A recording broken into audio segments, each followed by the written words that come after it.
Sit back, relax, and welcome to Reading Hours. Today's book is A Time to Kill by John Grisham. Please let us know in the comments from where you are watching, or if there is a book you want us to summarize in future.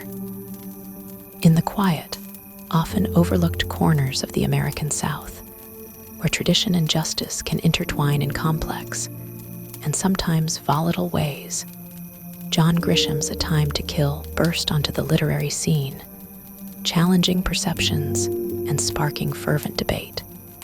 Published in 1989, this was Grisham's debut novel, a raw, unflinching exploration of racial injustice, vigilante justice, and the moral ambiguities inherent in a legal system grappling with deeply ingrained prejudices. Long before he became a household name synonymous with legal thrillers, Grisham, drawing on his own experiences as a Mississippi lawyer, crafted a story that resonated with a potent truth about the South's enduring struggle with its past. The novel's significance lies not just in its gripping narrative, but in its audacious willingness to confront the sensitive issue of racial violence and the lengths to which a community might go to seek what it perceives as justice. It ignited discussions about the nature of revenge versus legal recourse, the role of empathy in the courtroom, and the inherent biases that can corrupt even the most well-intentioned legal frameworks. A Time to Kill is more than just a suspenseful courtroom drama. It's a profound social commentary, a visceral portrayal of a community pushed to its breaking point, and a poignant exploration of what it truly means to stand up for what you believe is right, regardless of the cost. As we delve into the heart of this powerful story, prepare to be immersed in a world where the lines between right and wrong are blurred, and where the echoes of history reverberate through every decision.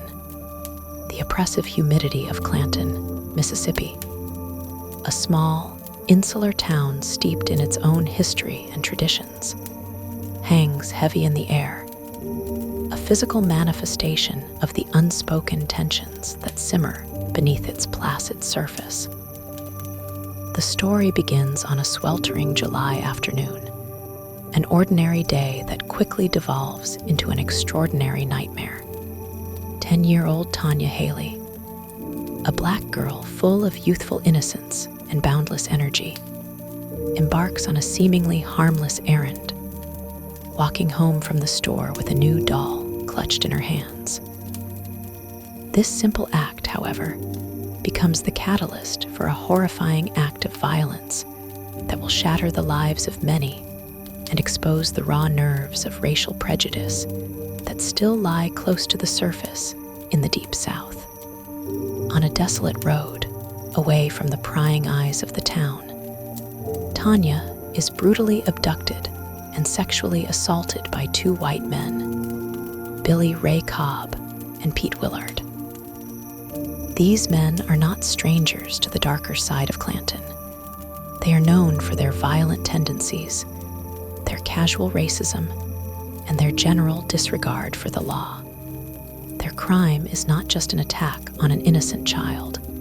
It is an assault on the very fabric of the community, a grotesque reminder of the historical injustices that have plagued race relations in the South for generations. The discovery of Tanya, barely clinging to life, battered and violated, sends shockwaves through the black community of Clanton. Their pain is palpable, their outrage a simmering cauldron of grief and anger. For too long, they have endured subtle and overt forms of discrimination, but this act of depravity against a child pushes them to a breaking point. The legal machinery of Clanton, however, moves with a disquieting predictability, a slow, methodical grind that often fails to address the deeply rooted issues at play. Sheriff Ozzie Walls, a decent man caught between the rigid structures of the law and the escalating fury of his community, quickly apprehends Cobb and Willard. Their guilt is undeniable, their depravity self-evident. They are remanded to the county jail, their faces etched with a chilling nonchalance that further inflames the passions of the Black community. The immediate aftermath is a powder keg ready to explode. News of the horrific crime spreads like wildfire through Clanton, fueled by whispers and shared grief. The Black churches, traditionally pillars of strength and solidarity, become centers of protest and organization. Chants for justice, for swift and decisive punishment, echo through the streets. But beneath these cries for justice lies a deeper, more primal desire for retribution, a yearning for an eye in a world where the scales of justice have historically been tipped against them.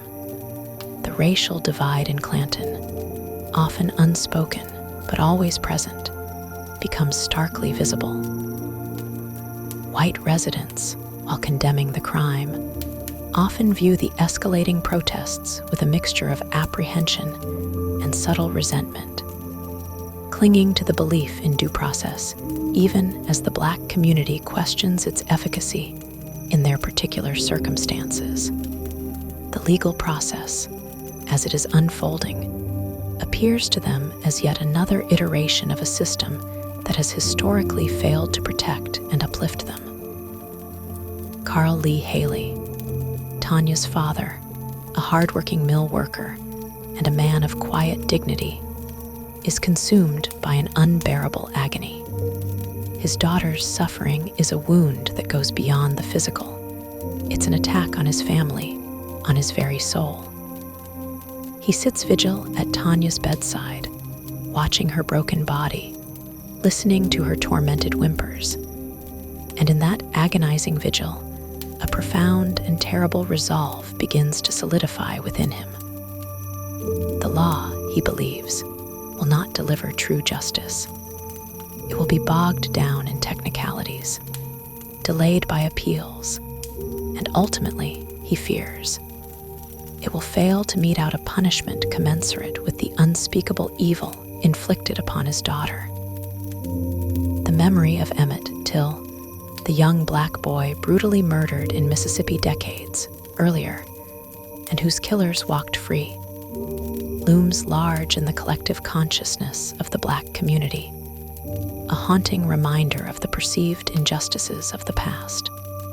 Carl Lee, a man who has always played by the rules, who has always believed in the system, finds himself confronted with a moral dilemma that tears at the very core of his being.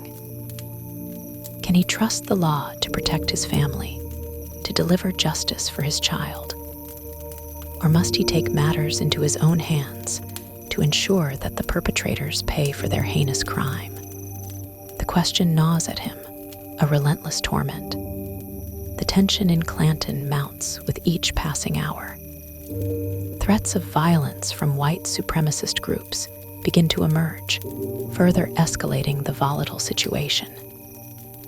The Ku Klux Klan, a shadowy and malevolent presence in the South's history, sees an opportunity to assert its hateful ideology, viewing the growing unrest as a chance to reestablish its perceived dominance and further inflame racial animosity. Their presence, though initially small and clandestine, serves to deepen the fear and distrust within the Black community. Sheriff Walls, understanding the gravity of the situation and the very real threat of widespread racial violence, increases security around the jail, trying to maintain a semblance of order amidst the chaos.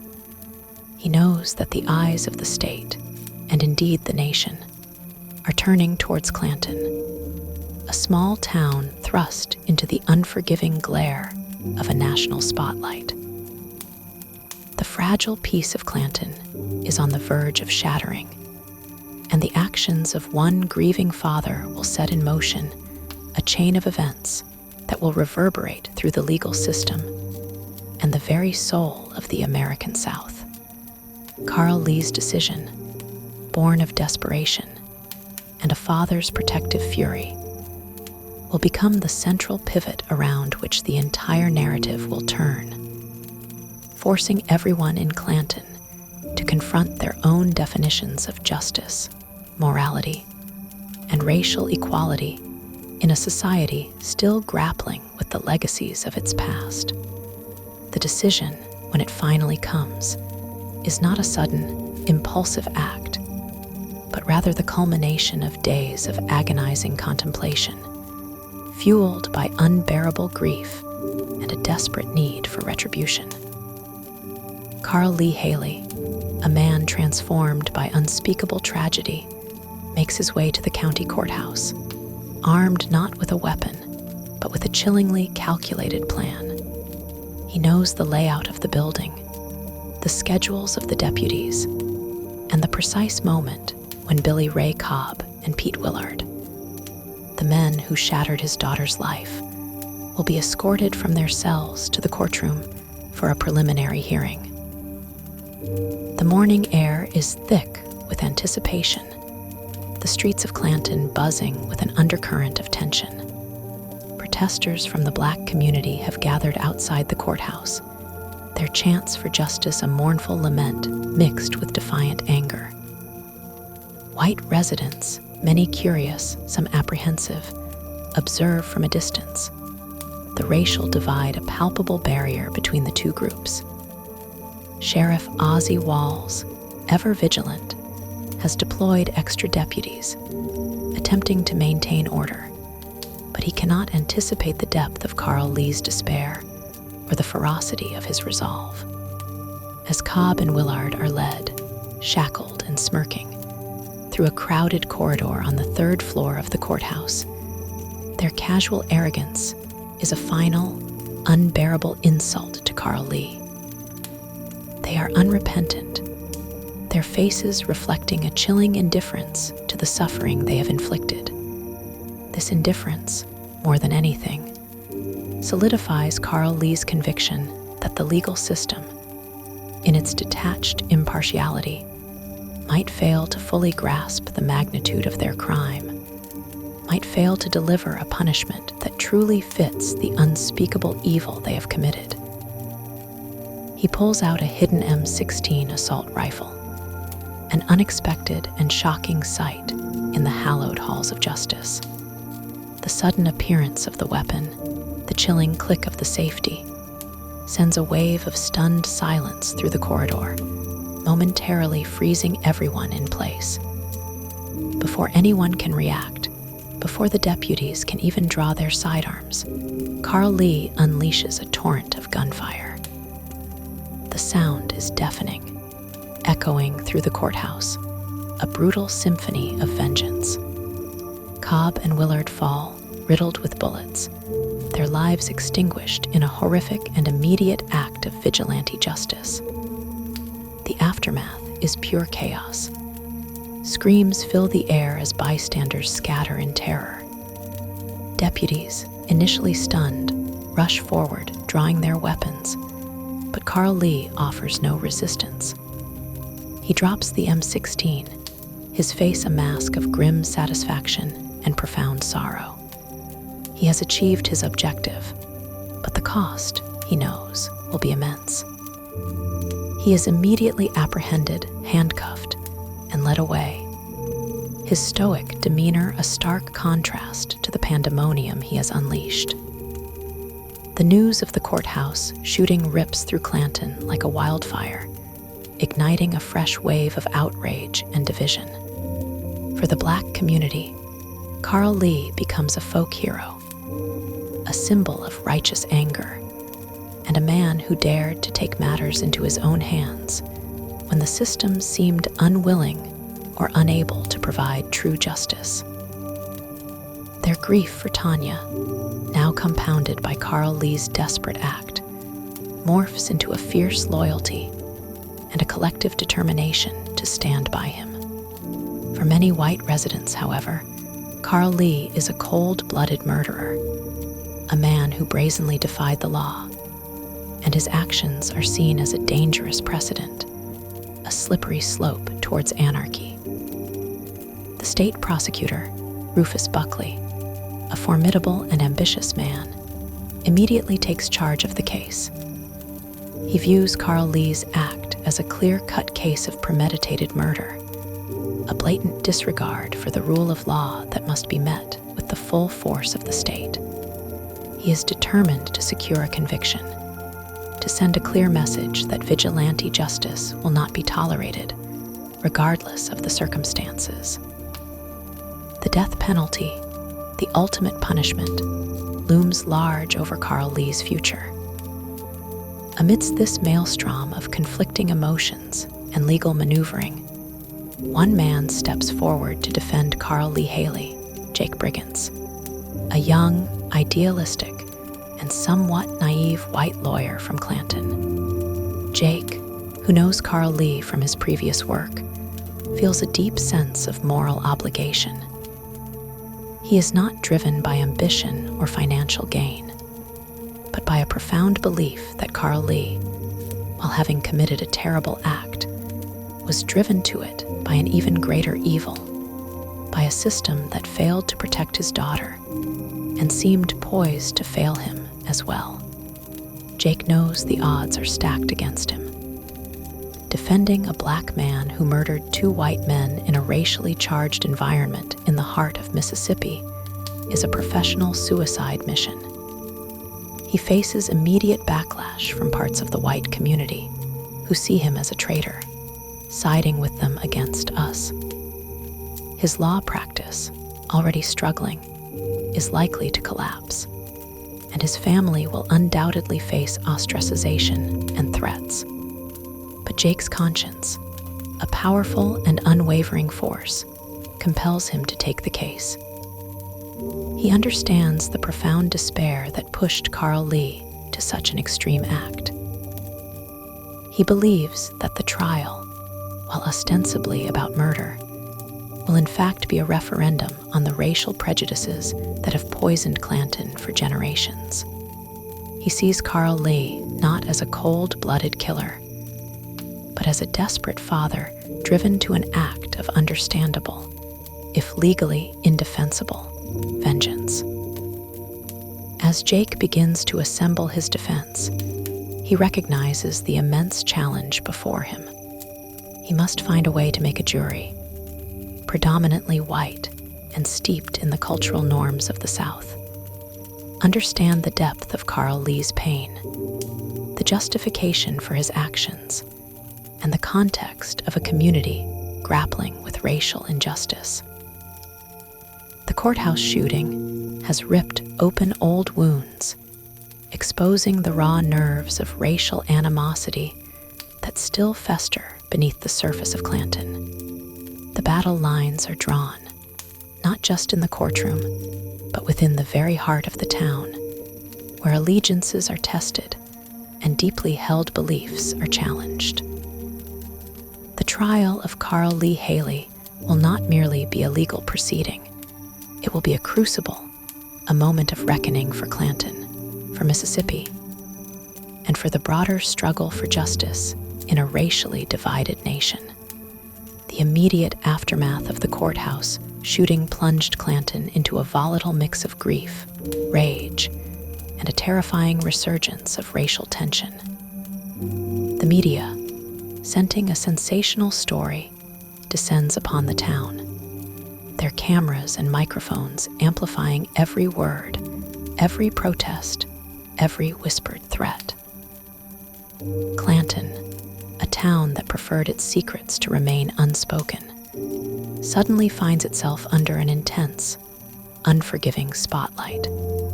For Jake Brigance, the young lawyer who has dared to represent Carl Lee Hailey, the pressure is immense and immediate.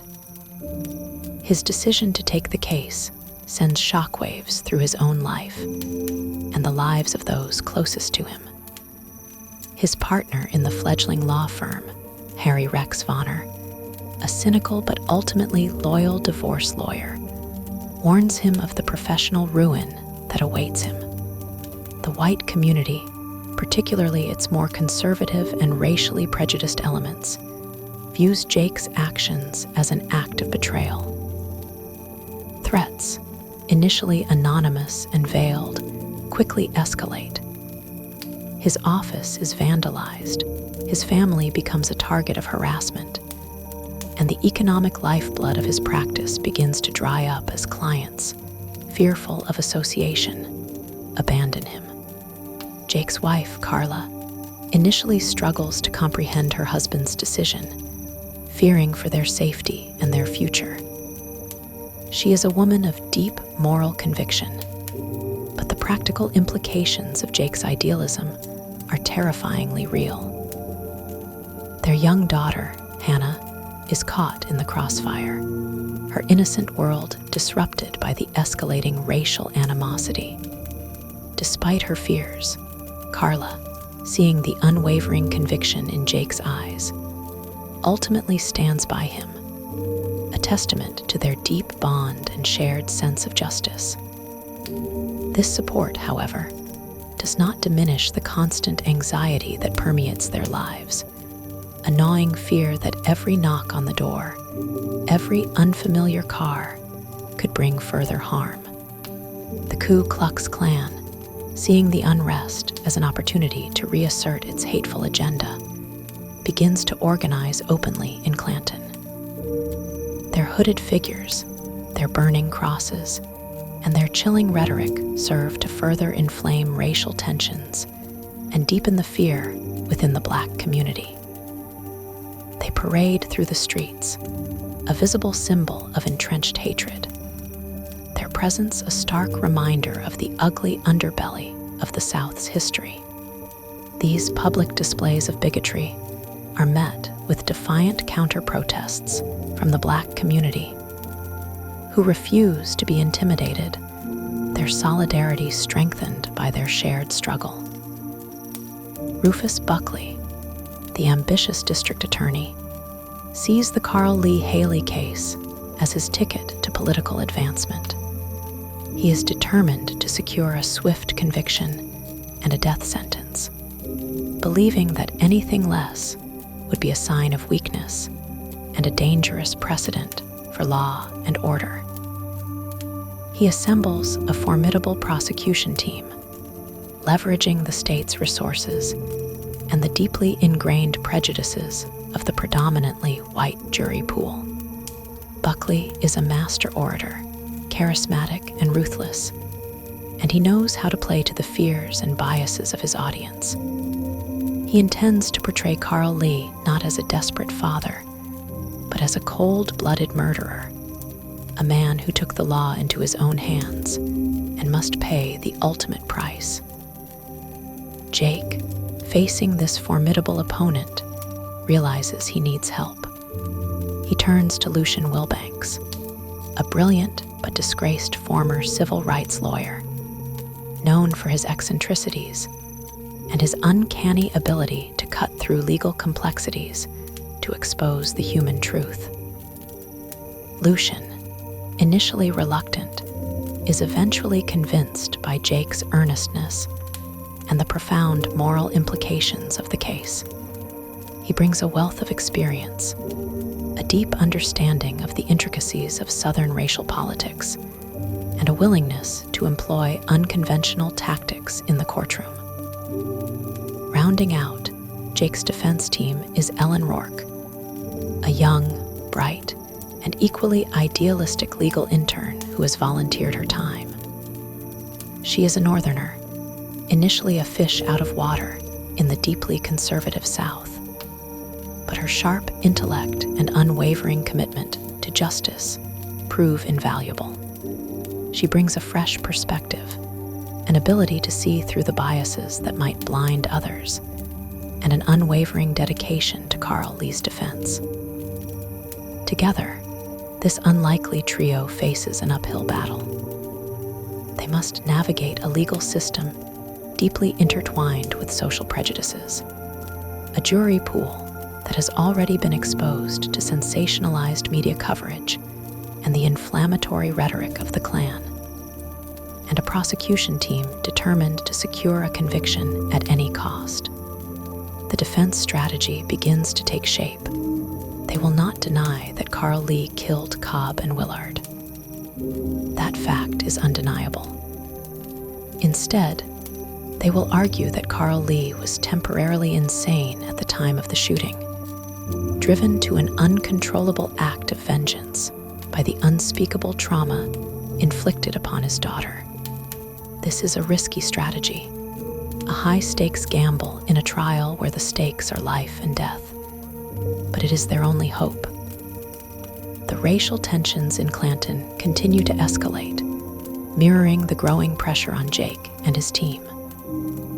The local sheriff's department, stretched thin, struggles to maintain order as confrontations between Black protesters and Klan members become more frequent and more violent.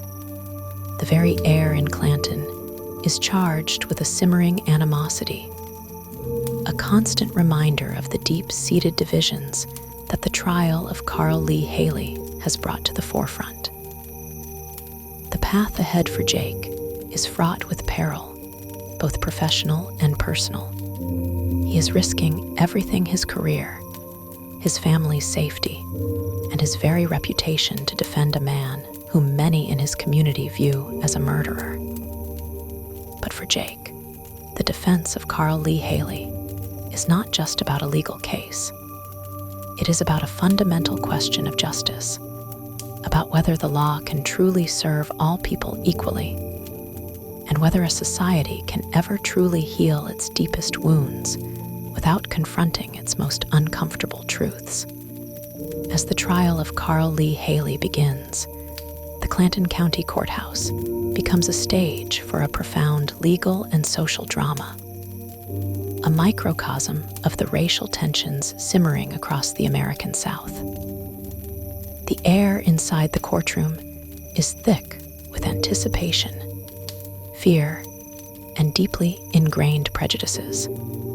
Judge Omar Hatchett, a stern but fair figure, presides over the proceedings, acutely aware that the eyes of the nation are fixed upon his courtroom. The jury selection process itself becomes a battleground, a meticulously choreographed dance between the prosecution and the defense, each side desperately attempting to seat jurors who will be sympathetic to their arguments. Rufus Buckley, the prosecutor, uses every available challenge to eliminate potential jurors who show any signs of empathy towards Carl Lee, or who might be swayed by the emotional weight of Tanya Haley's suffering. His aim is clear: to secure a jury composed predominantly of white, conservative individuals, likely to prioritize law and order above all else, and less likely to be swayed by arguments of mitigating circumstances or racial injustice. Jake Brigance and his team Lucian Wilbanks, Ellen Rourke, and even Harry Rex Vonner, who despite his cynicism offers invaluable local insights, fight tooth and nail to counter Buckley's strategy. They search for jurors who possess a glimmer of understanding, a capacity for empathy, or at least an open mind to the complex nuances of the case. The process is grueling, a stark reminder of the deep racial fissures within the community. Each potential juror's background, their subtle biases, their unspoken prejudices are carefully scrutinized. The eventual jury, despite Jake's best efforts, is predominantly white, a reflection of Clanton's demographic reality and the pervasive racial anxieties that permeate the town. This composition presents a significant challenge for the defense, as they must find a way to transcend racial barriers and appeal to the shared humanity of individuals who may hold deeply ingrained, even unconscious, biases. Buckley's opening statement is a forceful and direct condemnation of Carl Lee's actions. He paints a picture of a cold-blooded murderer, a man who deliberately and brazenly violated the law, undermining the very foundation of the justice system. He focuses on the graphic details of the shooting, emphasizing Carl Lee's premeditation and the gruesome deaths of Cobb and Willard. His rhetoric is designed to evoke outrage, to appeal to the jurors' sense of order and their fear of anarchy. He meticulously lays out the undeniable facts of the shooting, leaving no room for doubt about Carl Lee's guilt in the eyes of the law. He frames the case not as a matter of racial injustice, but as a straightforward case of murder, pure and simple. Jake Brigance's opening statement, however, is a calculated gamble, a bold attempt to shift the narrative from legal culpability to moral justification. He acknowledges the undeniable fact that Carl Lee killed the two men. He does not attempt to deny the act itself. Instead, he begins to weave a narrative of unbearable suffering, of a father pushed beyond the limits of human endurance. He describes Lee Hailey's horrific ordeal with visceral detail, painting a heartbreaking picture of her innocence shattered, her childhood brutally stolen. He speaks of Carl Lee's agonizing vigil at his daughter's bedside, of the profound despair that festered within him as he watched her suffer. Jake argues that Carl Lee's actions, while legally indefensible, were the product of a temporary insanity, a mental break brought on by an overwhelming wave of grief, rage, and a profound conviction that the justice system, in its cold impartiality, could not possibly mete out a punishment commensurate with the unspeakable evil committed against his child. He attempts to make the jury understand that Carl Lee was not acting out of malice, but out of a desperate, primal urge to protect his family and exact a form of justice that he believed the law would deny. The trial proceeds with a relentless parade of witnesses. The prosecution calls law enforcement officers who detail the crime scene, forensic experts who corroborate the deaths of Cobb and Willard, and even a traumatized court reporter who witnessed the shooting. Buckley's strategy is to methodically build an irrefutable case of premeditated murder, leaving no room for doubt about Carl Lee's legal guilt. He paints Carl Lee as a calculating killer, not a grieving father, carefully separating the horrific crime against Tanya from Carl Lee's subsequent actions, attempting to prevent the jury from conflating the two. Meanwhile, outside the courtroom, the racial tensions in Clanton continue to escalate. The Ku Klux Klan holds increasingly provocative rallies, their hateful rhetoric poisoning the atmosphere. These demonstrations are met with equally determined counter-protests from the Black community, who maintain a constant vigil outside the courthouse, demonstrating their unwavering support for Carl Lee and their demand for racial justice. The court, surrounded by a heavy police presence, becomes a fortress, a symbol of the fragile order struggling to hold back the tide of social unrest. The pressure on Jake and his team is immense. They are fighting not just a legal battle, but a deeply ingrained cultural and racial war, a battle for the very soul of Clanton, where the outcome of this trial will undoubtedly echo for generations.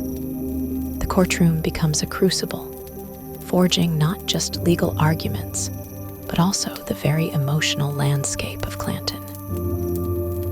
As the trial progresses, Jake Brigance and his defense team embark on the perilous task of humanizing Carl Lee Hailey, of transforming him from a cold-blooded murderer in the eyes of the prosecution into a desperate father driven to an act of understandable, if legally questionable, vengeance. Their strategy hinges on establishing Carl Lee's temporary insanity at the moment of the shooting, a challenging and often elusive legal defense, particularly in the deeply conservative South. They call to the stand a series of witnesses who speak to Carl Lee's character, his devotion to his family, and the profound impact of Tanya's brutal assault. These witnesses, many of them members of Clanton's Black community, offer heart-wrenching testimonies detailing the raw grief and despair that consumed Carl Lee after his daughter's trauma. They speak of his normally quiet demeanor, his strong moral compass, and the overwhelming burden of sorrow that transformed him. Their accounts are designed to paint a vivid picture of a man pushed beyond his breaking point, not a criminal by nature, but a victim of extraordinary circumstances. A crucial element of the defense strategy involves the testimony of Dr. W.T. Bass, a psychologist who has evaluated Carl Lee. Dr. Bass testifies that Carl Lee was suffering from a severe dissociative episode at the time of the shooting, an acute stress reaction brought on by the unbearable trauma inflicted upon his daughter. He explains that Carl Lee's actions, while appearing premeditated, were in fact the product of a mind fractured by grief and an overwhelming sense of helplessness, a desperate attempt to regain control in a world that had spiraled into unimaginable horror. He argues that Carl Lee, in that moment, was not truly himself, that his rationality was subsumed by a primal, protective instinct. This testimony is critical, but it faces significant hurdles. Prosecutor Rufus Buckley, a master of cross-examination, systematically attempts to dismantle Dr. Bass's credibility, portraying psychology as a soft science and suggesting that the diagnosis is merely a convenient legal fabrication, an excuse for murder. He presses Dr. Bass on the subjective nature of mental evaluations, trying to sow doubt in the minds of the jurors about the scientific validity of the temporary insanity defense. The defense also calls Jake's wife, Carla, to the stand. Her testimony is not about Carl Lee's state of mind, but about the pervasive fear and racial animosity that has engulfed Clanton since the crime. She describes the threats their family has received, the vandalism of their office, and the constant psychological toll of defending Carl Lee in such a charged environment. Her testimony, while not directly addressing Carl Lee's mental state, serves to highlight the extraordinary circumstances surrounding the case, to underscore the prevailing climate of fear and prejudice that might have driven Carl Lee to act as he did. It also subtly appeals to the jurors' empathy, reminding them of the human cost of racial injustice and the courage it takes to stand against it. However, the prosecution's cross-examination of these witnesses is brutal and unrelenting. Buckley emphasizes Carl Lee's calculated movements leading up to the shooting, the fact that he obtained a specific weapon, and that he waited for the precise moment to ambush Cobb and Willard. He relentlessly hammers home the point that these were not the actions of a person completely out of touch with reality, but rather a deliberate, albeit emotionally driven, act of revenge. He highlights Carl Lee's seemingly calm demeanor immediately after the shooting, arguing that this contradicts the notion of a sudden, uncontrollable breakdown. Buckley's goal is to impress upon the jury that Carl Lee's actions were premeditated murder, pure and simple, and that any attempts to rationalize them as temporary insanity are a dangerous and legally unsound proposition. Meanwhile, outside the courtroom, the racial tensions in Clanton reach a fever pitch. The Ku Klux Klan, emboldened by the attention, escalates its activities, staging larger and more aggressive demonstrations. Their presence is a constant, menacing backdrop to the trial, a stark reminder of the deep-seated hatreds that still plague the community. These demonstrations are met with fierce resistance from the Black community, leading to confrontations, skirmishes, and a pervasive sense of dread throughout the town. The constant threat of violence hovers over everyone involved in the trial, adding an extra layer of pressure to Jake and his team. They are not just fighting a legal battle. They are fighting against a deeply entrenched system of racial injustice, against a history of violence and oppression that has shaped the very fabric of Clanton. The trial is a test of their resolve, a moral and professional challenge unlike any they have ever faced. The courtroom drama is thus intertwined with the volatile social unrest outside, making the Carl Lee Hailey trial not just a legal spectacle, but a profound cultural and political reckoning for a town grappling with its painful past and uncertain future. As the trial draws to a close, the weight of the proceedings, the intense emotional investment, and the unrelenting racial tension outside the courtroom begin to take their toll on Jake Brigance and his team. The stress is palpable.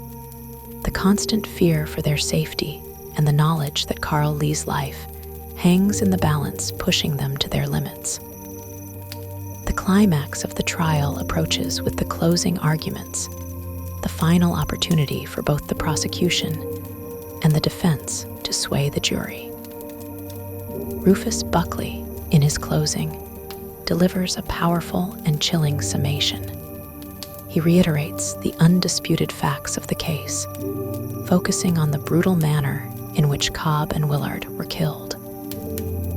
He meticulously details Carl Lee's actions leading up to the shooting, highlighting every element that suggests premeditation, the acquisition of the weapon, the careful timing, the calculated ambush.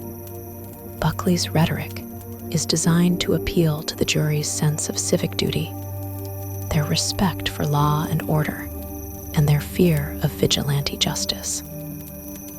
He argues that allowing Carl Lee to walk free would be a dangerous precedent, an endorsement of anarchy, and a betrayal of the legal system itself. He paints Carl Lee as a dangerous man who took the law into his own hands, deserving of the harshest possible punishment, the death penalty. He carefully avoids any mention of race, framing the case solely as a matter of criminal accountability, irrespective of the victims or the perpetrator. Jake Brigance's closing argument is arguably the most pivotal moment of the entire trial, a gamble that could either secure Carl Lee's freedom or condemn him to death. He knows he cannot deny Carl Lee's actions. Instead, he must find a way to transcend the legal definitions of murder and temporary insanity and appeal to the jury's deepest sense of empathy, their understanding of human pain, and their capacity for compassion. He begins by recounting the horrific details of Tanya Haley's assault, describing her innocence and the unimaginable suffering she endured. He paints a vivid, heartbreaking picture of the child, drawing the jury into the emotional vortex of her trauma. He then shifts his focus to Carl Lee, describing his agonizing vigil at Tanya's bedside, his desperate prayers, and the profound despair that festered within him. Jake doesn't ask the jury to condone Carl Lee's actions, but to understand them. He asks them to imagine themselves in Carl Lee's shoes, to consider the unimaginable pain of watching their own child brutalized, and the desperate, primal urge to protect them when all other avenues seem to fail. The genius of Jake's closing argument lies in his ability to make the jury, predominantly white and perhaps subtly prejudiced, identify with Carl Lee's pain regardless of race. He does this by asking them to close their eyes and imagine Tanya Hailey as a white girl. "Now imagine she is white," he implores them, his voice raw with emotion. This simple, yet incredibly powerful rhetorical device forces the jurors to confront their own potential biases, to strip away the racial element, and simply see the child, the victim, the innocent girl who was brutalized. It's a bold and risky move, as it directly confronts the unspoken racial divide in the courtroom. But it is precisely this confrontation that makes it so effective. He then reminds them of the temporary insanity defense, arguing that Carl Lee's actions were not those of a calculating killer, but of a man driven to an uncontrollable act of vengeance by an overwhelming, unbearable trauma. He argues that Carl Lee, in that moment, was not truly himself, that his rationality was subsumed by a profound psychological break. He appeals to their humanity, their understanding of a parent's love, and the depths of despair to which such love can be driven. As Jake finishes his argument, a profound silence falls over the courtroom, broken only by the quiet sobs of some spectators. He has laid bare the emotional core of the case, appealing to something deeper than legal technicalities. The jury is then sequestered, the weight of their decision a palpable presence in the air. Outside the courthouse, the tension in Clanton reaches its peak. The Ku Klux Klan, anticipating a favorable outcome for their agenda, maintains a visible and menacing presence, their rallies growing larger and more aggressive. The Black community, maintaining their unwavering vigil, continues to demand justice, their hopes and fears hanging precariously on the jury's decision. Law enforcement is on high alert, anticipating potential riots regardless of the verdict. The entire town holds its breath, teetering on the edge of chaos. The fate of Carl Lee Hailey, and perhaps the future of racial relations in Clanton, now rests in the hands of 12 individuals, tasked with navigating not just the letter of the law, but the complex and often contradictory landscape of human emotion, prejudice, and justice. The jury's deliberation is a tense, agonizing wait, a silent battle for the soul of the community.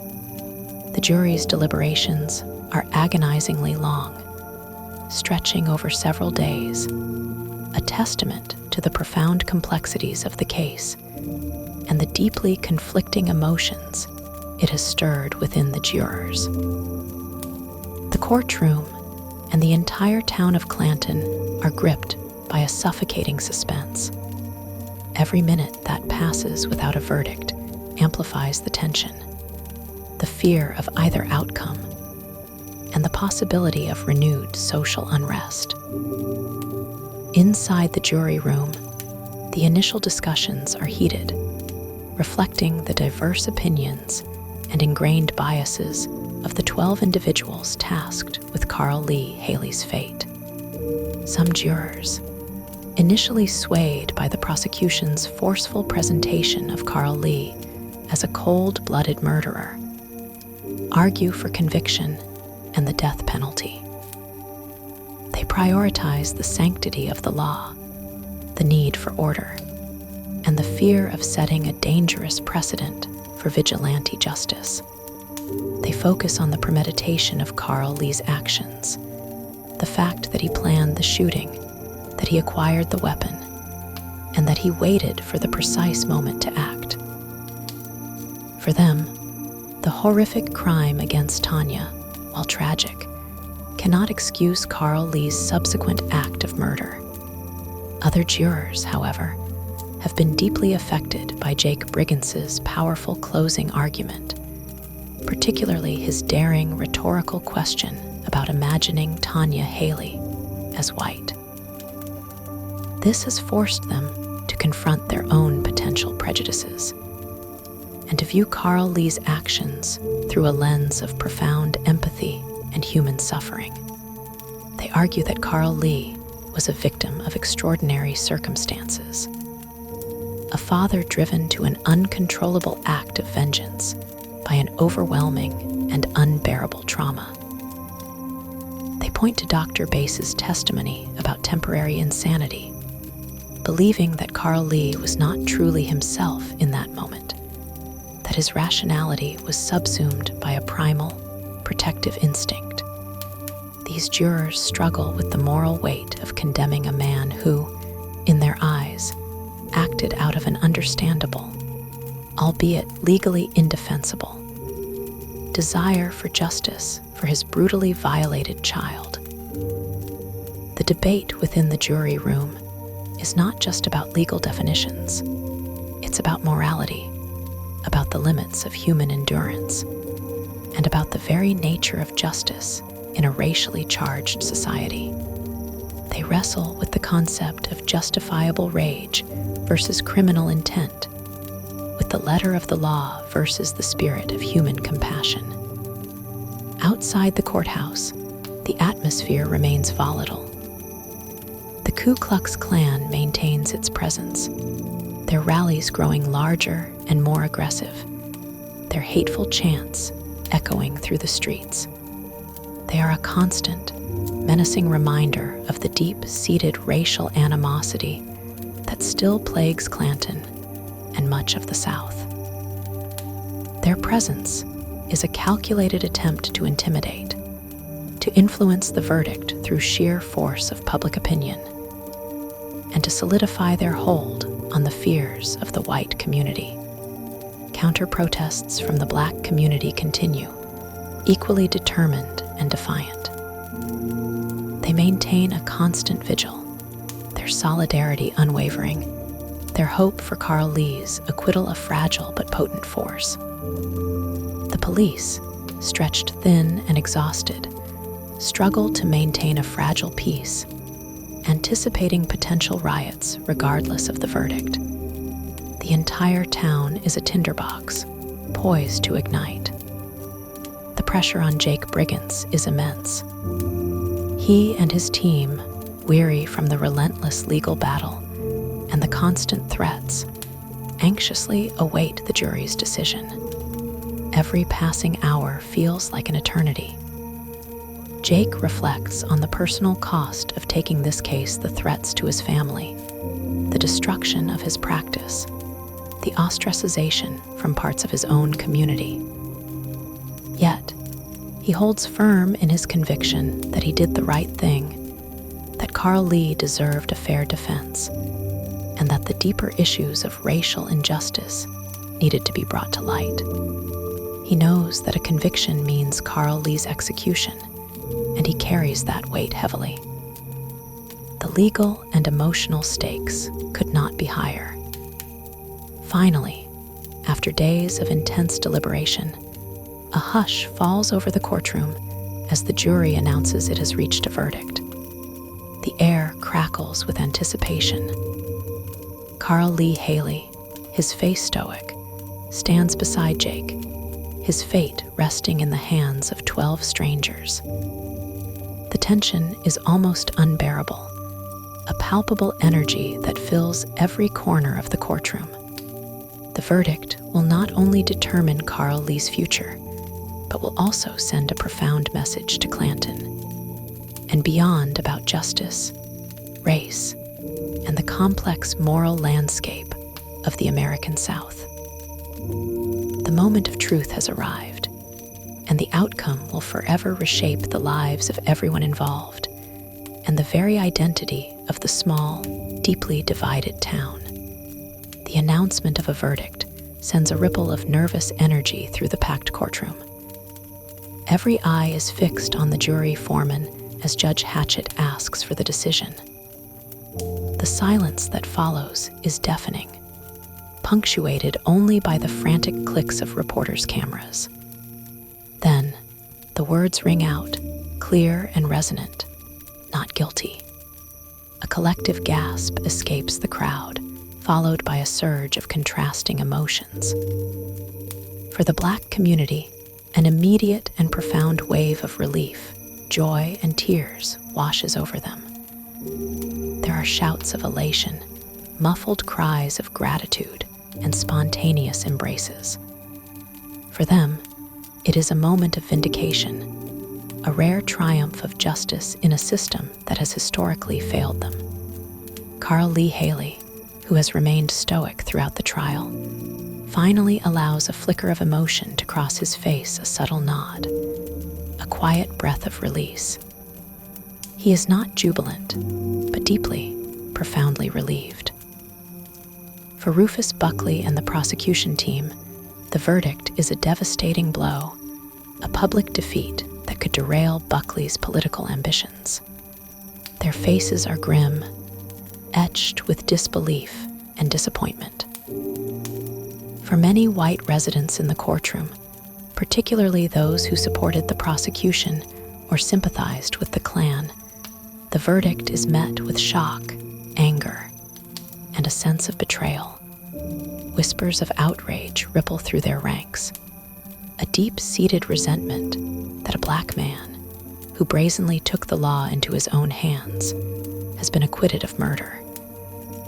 The racial divide in Clanton, momentarily bridged by the collective suspense, immediately reasserts itself, the chasm now perhaps even wider and more resentful. Judge Hatchett, maintaining his composure amidst the emotional turmoil, quickly regains control of the courtroom, ensuring order as the verdict is officially entered. He discharges the jury, who, after their arduous deliberations, quickly disperse, their faces reflecting the immense burden they have carried. Jake Brigance, physically and emotionally drained, feels an overwhelming sense of exhaustion mixed with profound relief. He has achieved the impossible, defying the odds and securing Carl Lee's freedom against a powerful prosecution and deeply entrenched prejudices. He exchanges a quiet, meaningful glance with Carl Lee, a silent acknowledgement of their shared journey and the immense victory they have achieved. The immediate aftermath outside the courthouse is a chaotic mix of jubilation and outrage. The Black community erupts in cheers, their joy spilling out onto the streets as they celebrate Carl Lee's acquittal. They embrace, sing hymns, and express their profound gratitude for what they see as a monumental step towards racial equality and justice. Their protests, which had been simmering with anger, now transform into celebrations of hope and resilience. However, the jubilant scene is met with furious condemnation from the Ku Klux Klan and their sympathizers. Their outrage is immediate and visceral.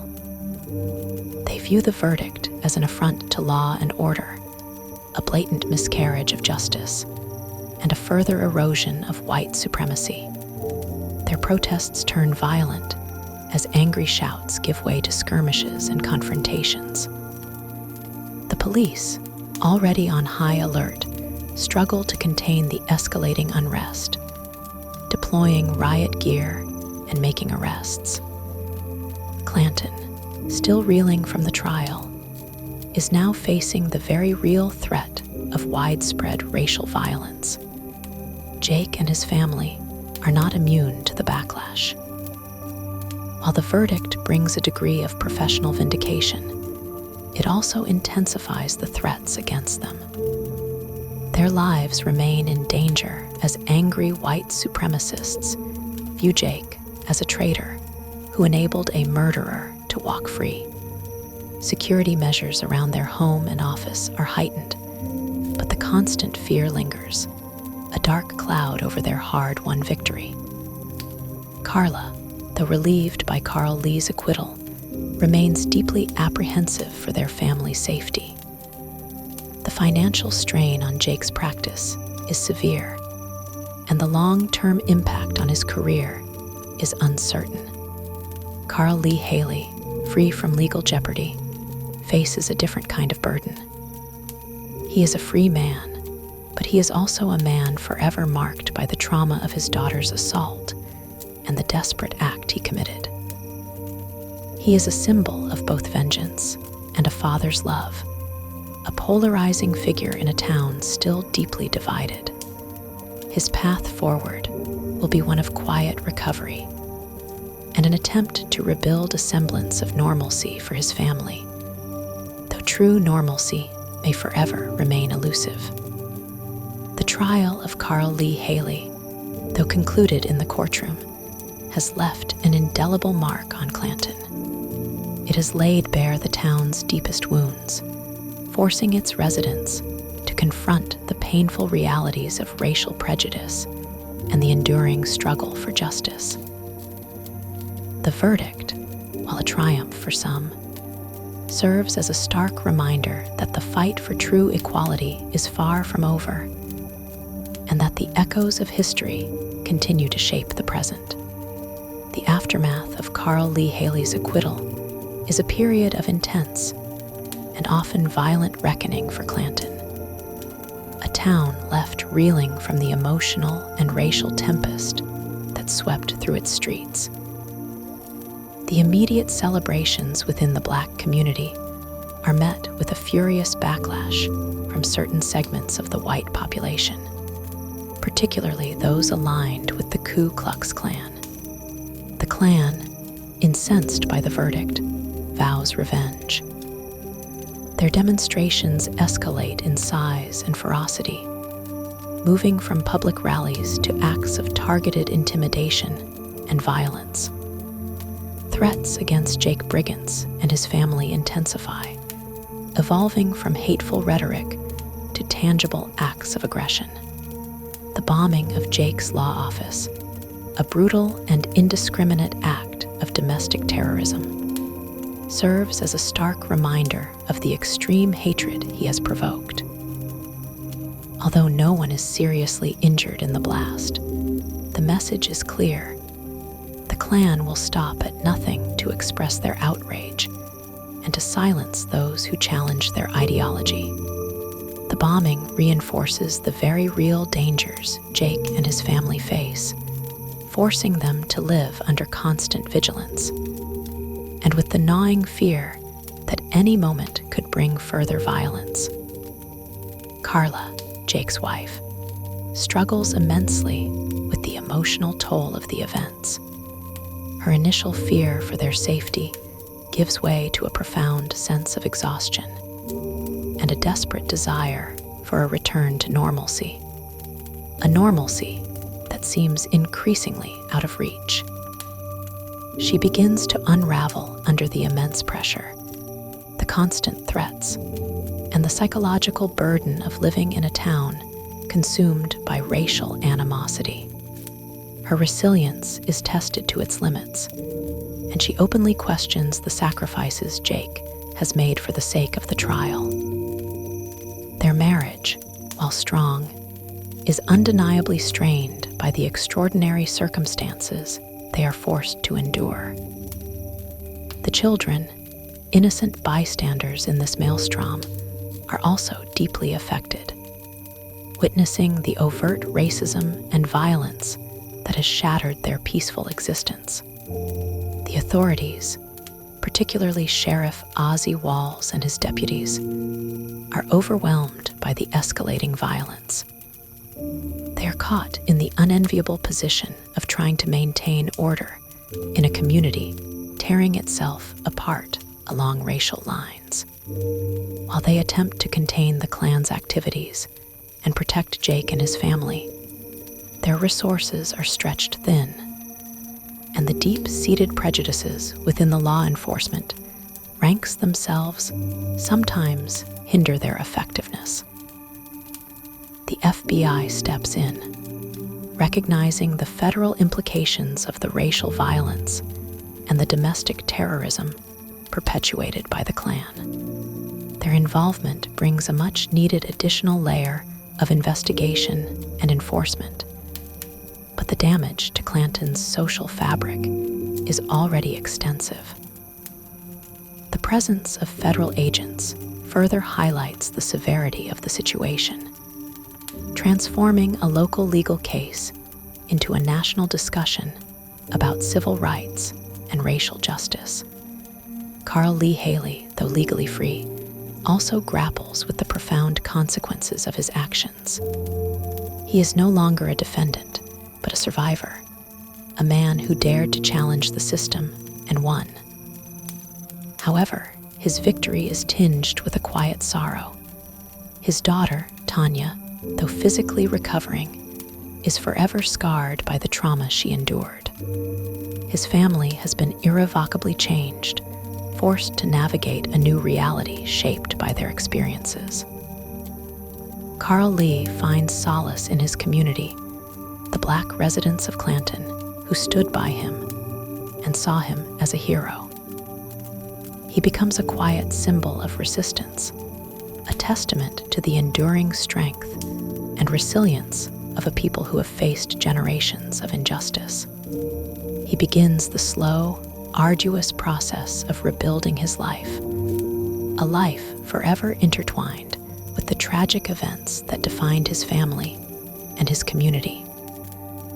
The financial ruin that Jake Brigance had feared for his law practice becomes a grim reality. Clients abandon him, wary of the controversy and the threats associated with his firm. His personal savings are depleted, and the future of his career looks bleak. Yet, despite the immense personal cost, Jake does not regret his decision to defend Lee.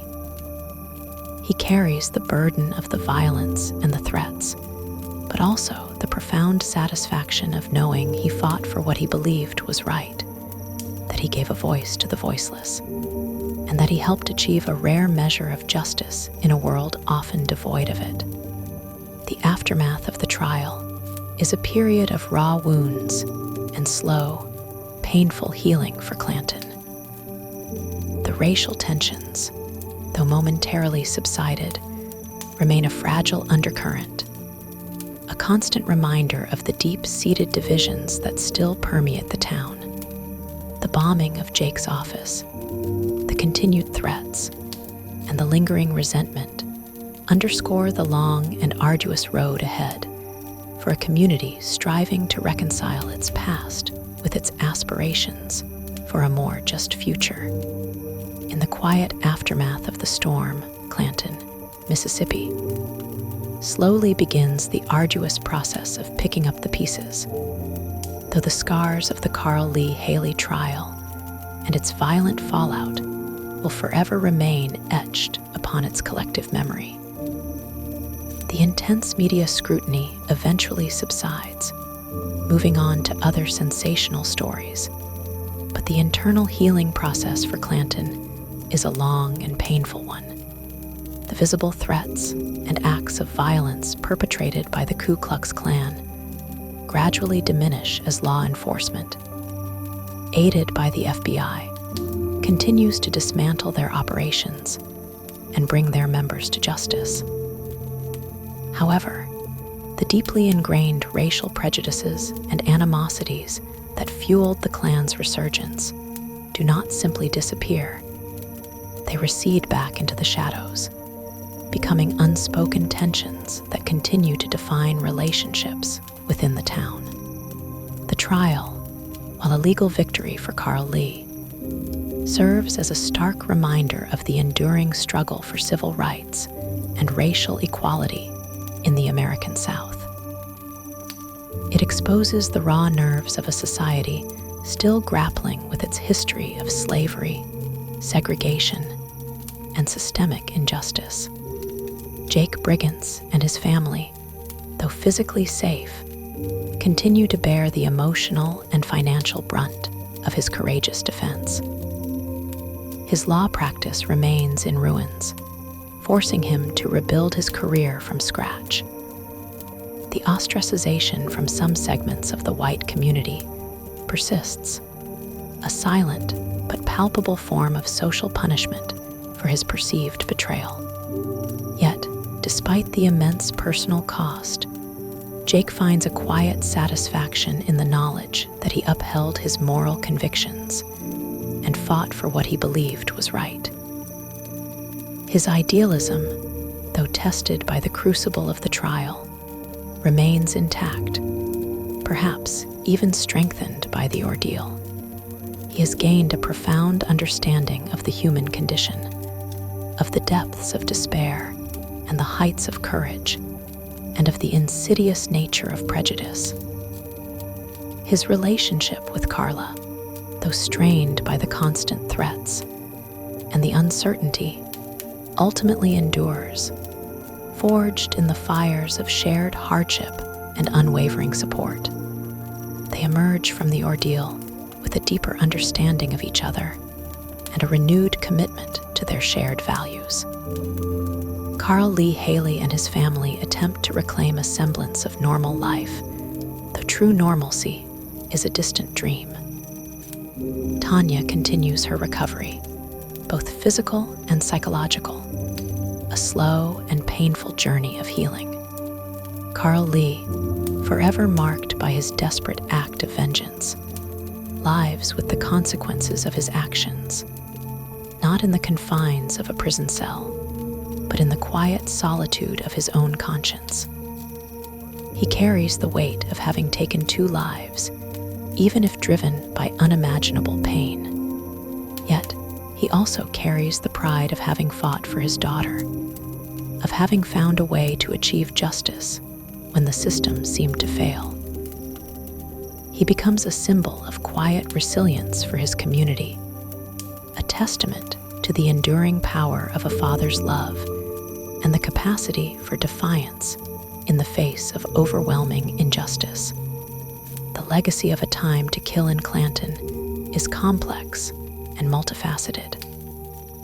The trial and its aftermath force the community to confront its own deeply ingrained biases, to examine the uncomfortable truths about race and justice. While it does not miraculously erase decades of prejudice, it initiates a quiet, often difficult, dialogue about racial healing and reconciliation. It serves as a catalyst for some, prompting them to question their own assumptions and to strive for a more equitable society. The courtroom drama, with its powerful closing argument, transcends the legal sphere and becomes a profound moral fable, a cautionary tale about the dangers of unchecked prejudice and the desperate lengths to which human beings will go to seek what they perceive as justice. The book concludes not with a tidy resolution, but with a lingering sense of complexity, reflecting the enduring struggle for justice in a world still grappling with its deepest divisions. The characters, though fictional, embody the real-life struggles of individuals caught in the crosscurrents of history and social change. A Time to Kill stands as a powerful and enduring testament to John Grisham's keen understanding of the American legal system, and more importantly, the societal forces that shape it. It forces readers to confront uncomfortable truths about racial prejudice, the nature of justice, and the moral ambiguities inherent in a system striving for fairness in a deeply flawed world. The The novel's impact lies not just in its gripping narrative, but in its audacious willingness to delve into the raw nerves of racial violence and the human cost of inequality. It continues to resonate today, a timeless exploration of empathy, retribution, and the persistent struggle for a truly colorblind justice system in a world still grappling with the legacies of its past. A Time to Kill stands as a powerful and enduring testament to John Grisham's keen understanding of the American legal system, and, more importantly, the societal forces that shape it. It forces readers to confront uncomfortable truths about racial prejudice, the nature of justice, and the moral ambiguities inherent in a system striving for fairness in a deeply flawed world. The novel's impact lies not just in its gripping narrative, but in its audacious willingness to delve into the raw nerves of racial violence and the human cost of inequality. It continues to resonate today, a timeless exploration of empathy, retribution, and the persistent struggle for a truly colorblind justice system in a world still grappling with the legacies of its past.